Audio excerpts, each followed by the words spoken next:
تعلن عن قطع علاقاتها الدبلوماسية مع إيران. إذا لغة انصار السود وانقلاب السادة بالأيام.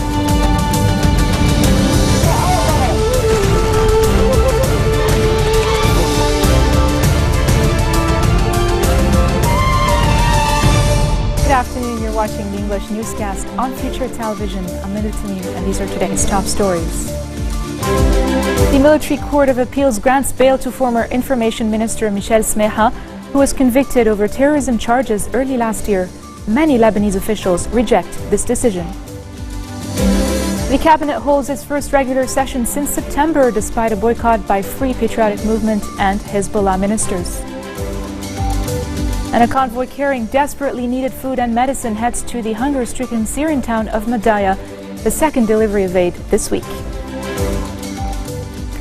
The Military Court of Appeals has granted bail to former Information Minister Michel Smeha, who was convicted over terrorism charges early last year. A judicial source says the court unanimously agreed to the request made by head of the Military Appeals Court, Tony Latouf, to release Smeha on 150 million Lebanese pounds bail.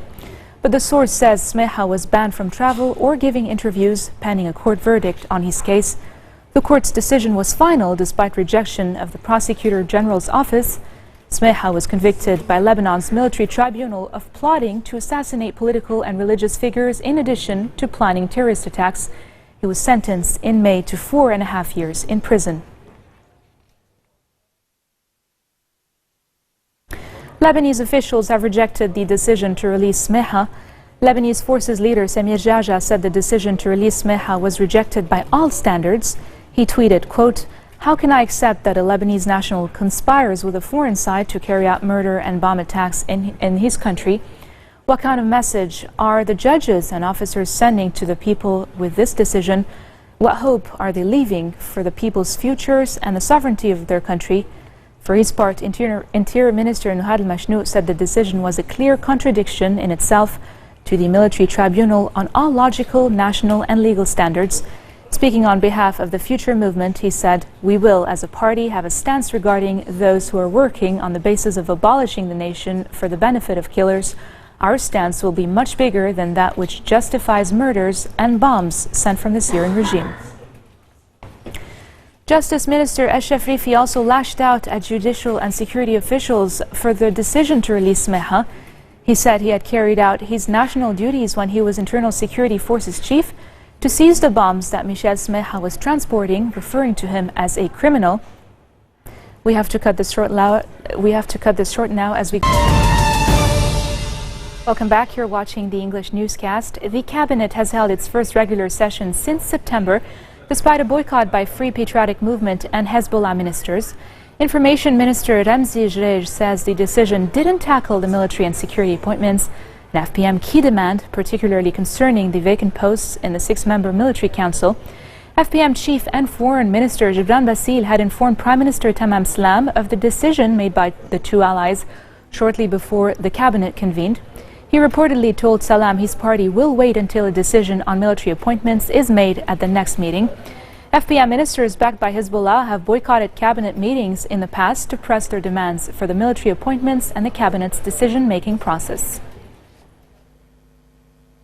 Police has cleared the Ministry of Environment of activists who had stormed the building to protest the cabinet's lack of transparency and corruption regarding a trash export plan.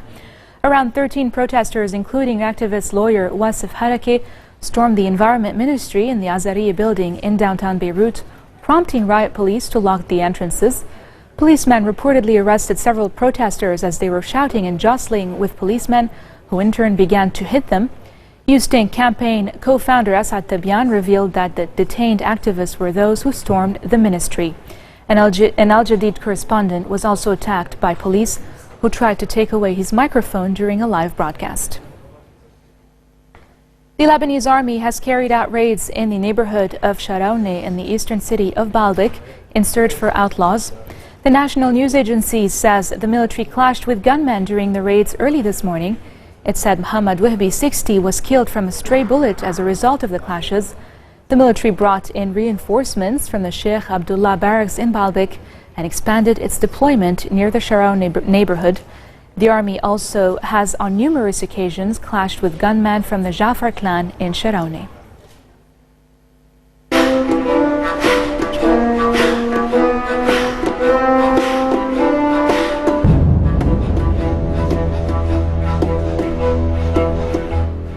A convoy carrying desperately needed food and medicine headed to the hunger-stricken Syrian town of Madaya, the second delivery of aid this week after months of government siege.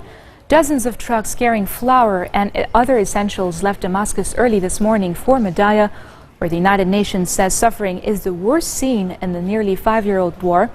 The town's 40,000 residents have endured a crippling siege by pro-government forces that has drawn sharp condemnation from the UN and world powers. More than 24 people have reportedly starved to death since December, sparking a global outcry.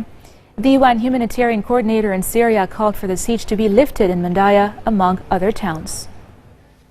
The solution, the real solution to this predicament, to the plight of the people besieged in these towns, the real solution is for the siege to be lifted.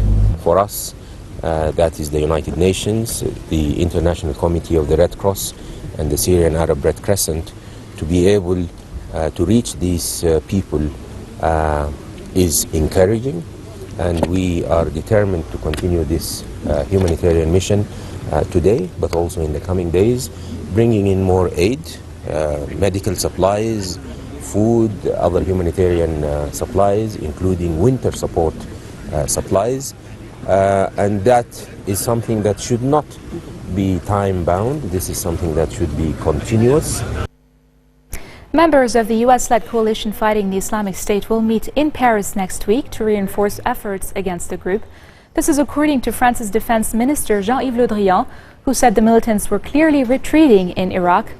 France was the first country to join US-led airstrikes in Iraq.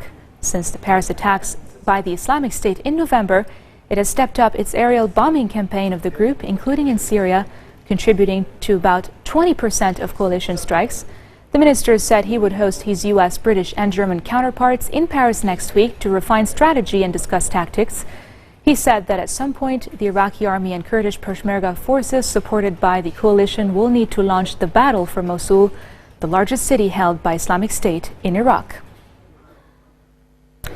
Kurdish militants have attacked a police station in southeast Turkey with a truck bomb, killing 6 people, including a baby and 2 toddlers, in one of the biggest strikes since the conflict reignited in July. Turkish Prime Minister Ahmet Davutoglu strongly condemned the attack, which ripped the facade off the station in the small town of Sinaj. The mainly Kurdish region has suffered a surge in violence since the 2-year ceasefire between the state and Kurdistan's Workers' Party rebels collapsed, reviving an insurgency that has killed 40,000 people over 3 decades. The Islamic State of Iraq and the Levant group has claimed responsibility for the coordinated bomb and gun attacks in the Indonesian capital, Jakarta. At least 7 people, including 5 attackers, were killed in the explosions and gun battle between police and the attackers in the central business district of the city. Jakarta police said ISIL was definitely behind the attack. An Indonesian ISIL fighter, who is believed to be in Syria, was planning this for a while. Earlier, police said ISIL had made specific threats ahead of today's attacks. 6 blasts occurred about 50 meters apart in the central business district, which also houses a United Nations office. At least 20 people have been injured in the security operations at the Sarina shopping complex on Tamrin Street. Police said the attack has ended and that security forces were in control of the area. And moving on to Africa, Liberia is marked as Ebola-free effectively by the World Health Organization, joining Sierra Leone and Guinea, ending the world's worst outbreak of the disease. Wednesday's announcement came 42 hours after the last case was confirmed in Liberia, the final of 3 West African countries with active transmission of the virus. However, the organization has warned of existing risks of flare-up of the disease that killed more than 11,300 people out of 28,600 cases during the epidemic.